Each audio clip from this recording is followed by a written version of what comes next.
Hey traders, checking in on the stock market today. So from the video yesterday, we got our EV names with the gap down open, looking for our bounces, and we got those bounces as well. Extreme fear in the first 20 minutes of trading today, and then V-shaped recoveries. Lots of opportunity in both directions. Is that our bottom for now? Are our weekly higher lows being set? Let's look at what we need to see on the charts for that to be the case, and then I'll go over the Tesla trades that I made today in both directions.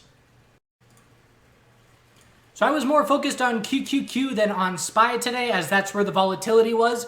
But pre-market, when I was live streaming, I laid out the game plan as far as what the bulls have to see for a best case scenario day. And it was a bounce in the morning, a top of the bounce set, pull back midday for an hourly higher low, and then a new high of the day into the close to confirm hourly trend changes. And that is what we got. So the bulls followed through with what they needed to today to give us short-term bottoms and some notable bounces. There's a ton of high volume, big bullish reversal candles on the daily time frames today in many sectors, many individual names, and we know correlations are very strong when there's fear. So there were a ton of correlations out there today as far as pretty much everybody doing the same thing, just to certain different degrees of strength.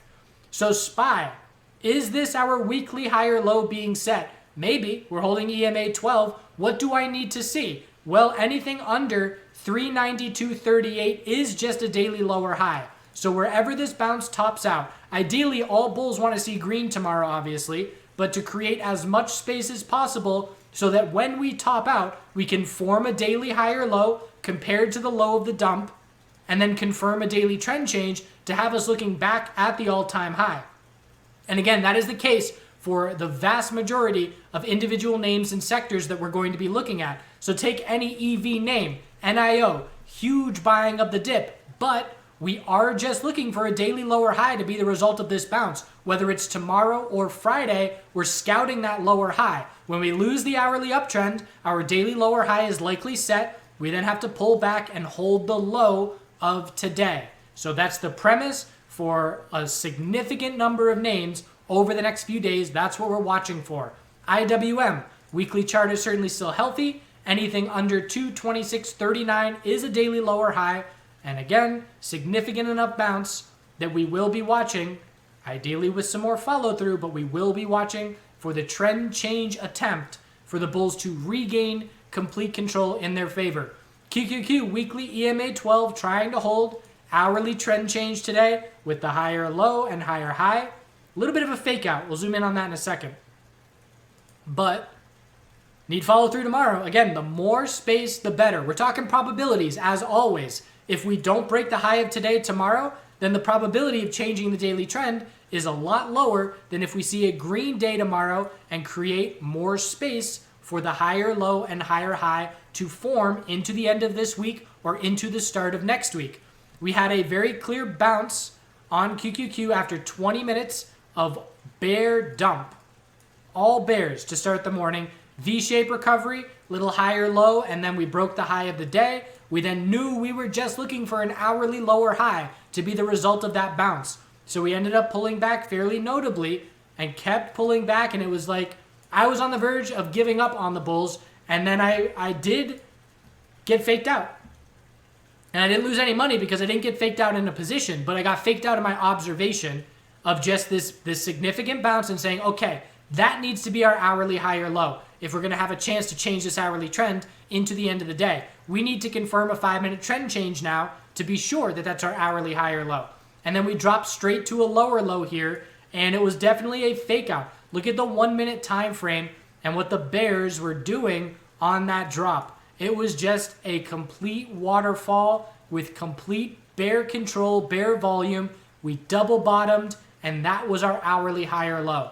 So definitely a bit of a fake out for me personally, which prevented me, it made me miss a bullish entry opportunity. That being said, I recognized, okay, bulls proved it on this move. I'm entering on this 5-minute higher low for an attempt at the new high of the day.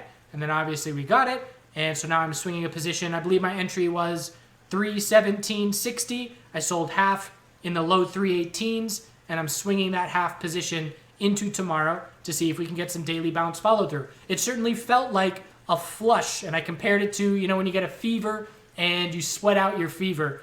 That felt like the climax of short-term fear today in the first 20 minutes. And so now the question is, can the bulls get followed through into tomorrow? XLF, still all-time highs.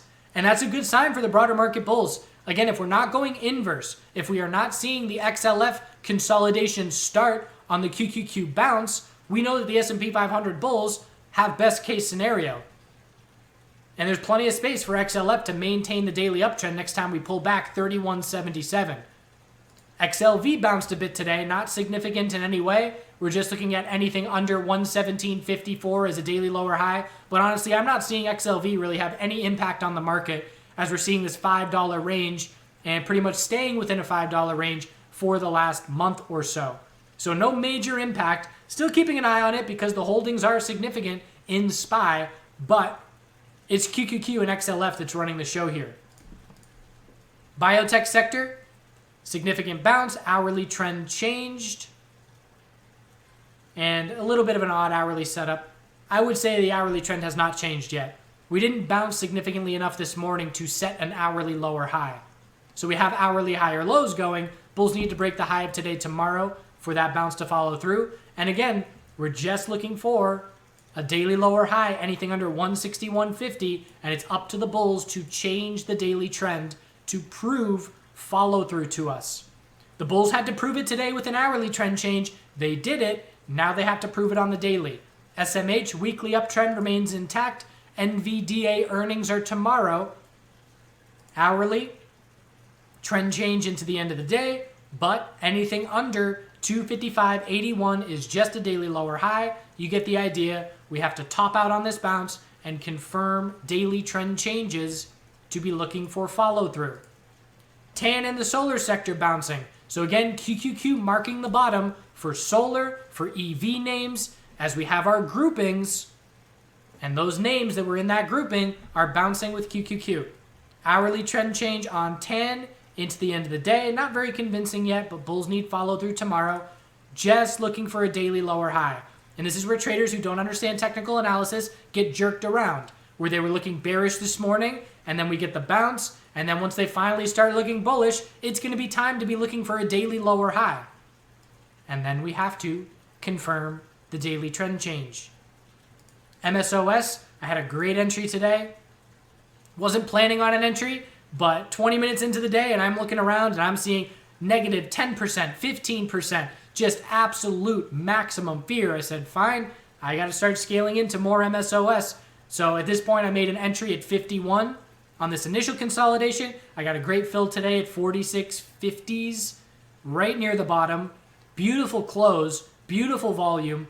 And so I got an average right now of in the 48s that I am very comfortable with, upper 48s. And this weekly time frame is still very healthy. The VIX, big upper wick. What have I been saying? We do not see significant breakout follow through as long as one of our major sectors continues to close strong or stay strong throughout the day. And this is another example, just a spike up this morning and then a fade because the bulls bought the dip, obviously. But again, just a criteria. If you're a volatility trader, just know that we're not going to see a big green day like we've seen a few times back here unless all of our major sectors are at the low of the day at the same time. That is your maximum fear, and without it, you can have fear, but you don't have maximum fear.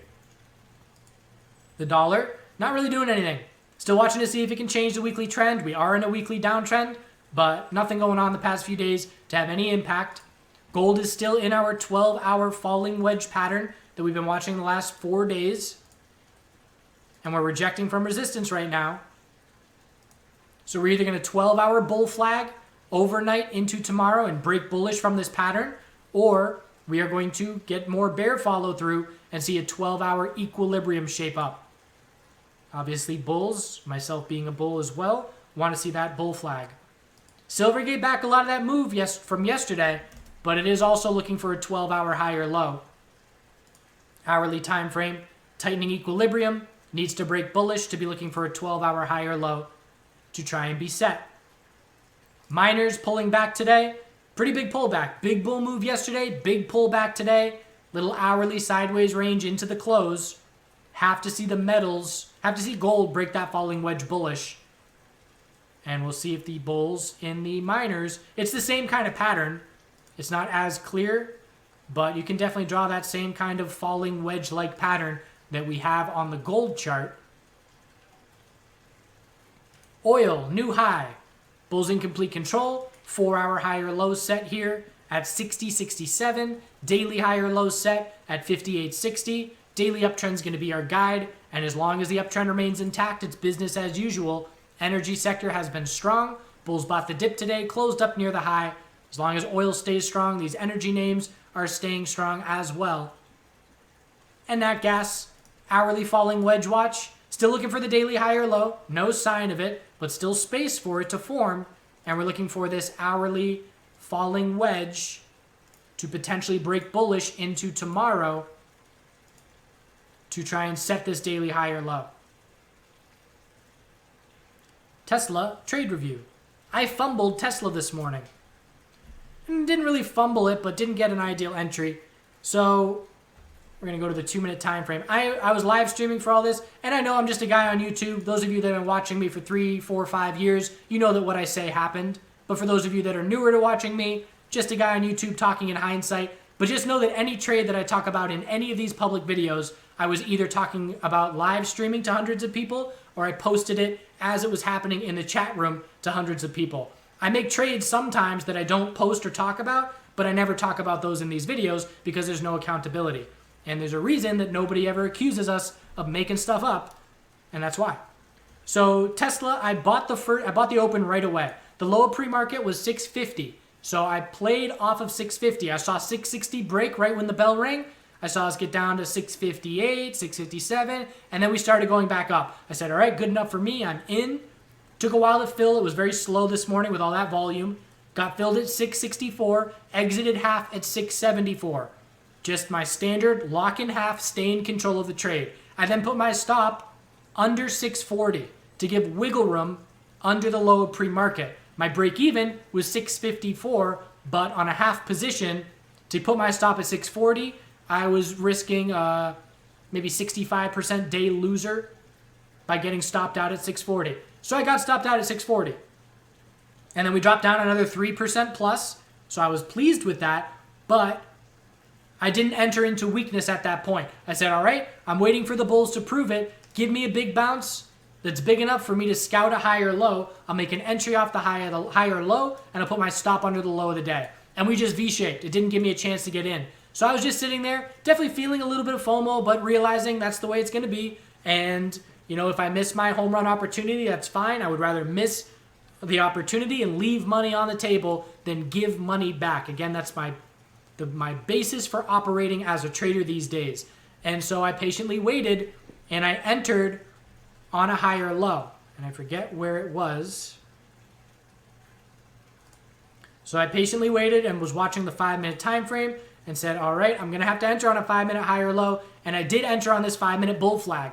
And I got filled in the upper 660s. Why did I believe that that was a bull flag? The 1-minute time frame. And I wasn't watching the 1-minute time frame, but I was just watching the bid and the ask, and I saw the double bottom form. And it was this right here. We pulled back. We hit 666. We started a bounce attempt. Didn't get very far. We double bottomed at 666. And as soon as that double bottomed happened and we bounced off it again, I made an initial entry. And I said, okay, that's my anti-FOMO position. And if we keep dropping down, I will scale in for that 5-minute higher low. So fortunately, that was our low, and we saw some follow through. I exited half of my position very quickly, yet again, to remain cautious. And then I held that half a position, and I exited above 700, 705. Why did I exit at 700? And just not being greedy. Selling into strength, seeing the significant size of the bounce at that point, knowing that we had just bounced 14% from the low of the day, what more could I look for? I know we have to change the hourly trend. I know we're just looking for an hourly lower high.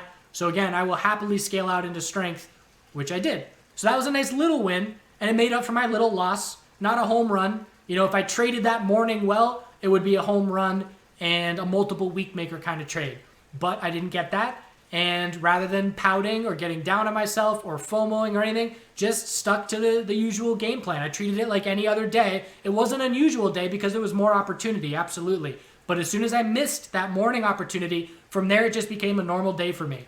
I then shorted Tesla on a 2-minute lower high, and I nailed the top by shorting this 2-minute lower high. So we top out at 709. We pull back for a higher low. Again, bigger picture. What is the most likely scenario on the hourly time frame? Setting an hourly lower high and needing to consolidate for an hourly higher low. So I know that's the most likely scenario. So then I use the shorter term time frames to give me clues that that is taking place. So this was a bit of a bearish aggressive entry, but I entered at 704, 703 or 704. Stop goes over 709. And then that ended up being our top, and we started seeing consolidation from there. I exited half at 690 or so, and then I exited the other half at 680 or so because I really wanted to get off the computer at that point in time. It was pushing 11 a.m. I had been live streaming for an hour and a half. My butt hurt. I wanted to go outside. It was nice out. And whenever I start feeling that way, I know to get out of my trades and listen to my body and my brain and wipe the slate clean, lock in your gains, go do your thing outside for 20 minutes, come back with a fresh, clean mindset. That's very important for me to stay fresh the entire day. Otherwise, by midday, I will be fading and I won't be as good a trader. So then I made a bullish entry. My bullish entry was based off of looking for the hourly higher low as the then most likely scenario. I was watching QQQ on the 2-minute time frame, and I was watching a falling wedge. And again, this is where it faked me out a bit. Yeah, I'm not going to be able to... I was actually watching it on the 1-minute time frame. Let's do it. So I was watching this pattern on QQQ for clues on re-entering Tesla. And it's not an ideal falling wedge. It's pretty good. And we got a bull break. So as soon as we started grinding this support level, I started scaling into Tesla at the 670s. And it was here.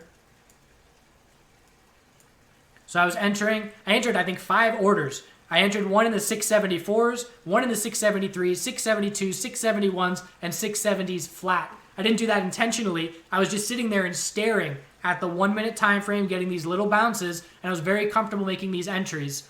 And once this bounce took place, I started scaling out because at that point in time, I had a large position with 5 scale-ins. So let's say my average was 673. I exited some in the upper 670s, some in the lower 680s. And then I did exit everything, and I missed this move up to the 690s. Why did I miss the move to the 690s? Again, that was when QQQ faked me out. So I exited my bull Tesla because that was happening on QQQ, and I didn't trust the bulls enough to stick with them. But it was a nice little win.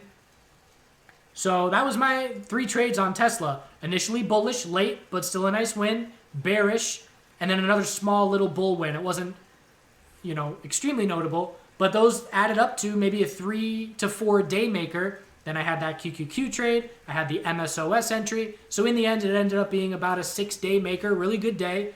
And I fumbled. So to know that I can salvage a really good day after fumbling the highest opportunity setup of the morning is very comforting psychologically. So we'll see what tomorrow brings. I am now net long in my swing portfolio, which I will lighten up tomorrow. If we get any bull follow through tomorrow, I'll lighten up the long side a little bit, knowing that we're looking for daily lower highs. That's all she wrote. Have a good rest of your day. See you tomorrow.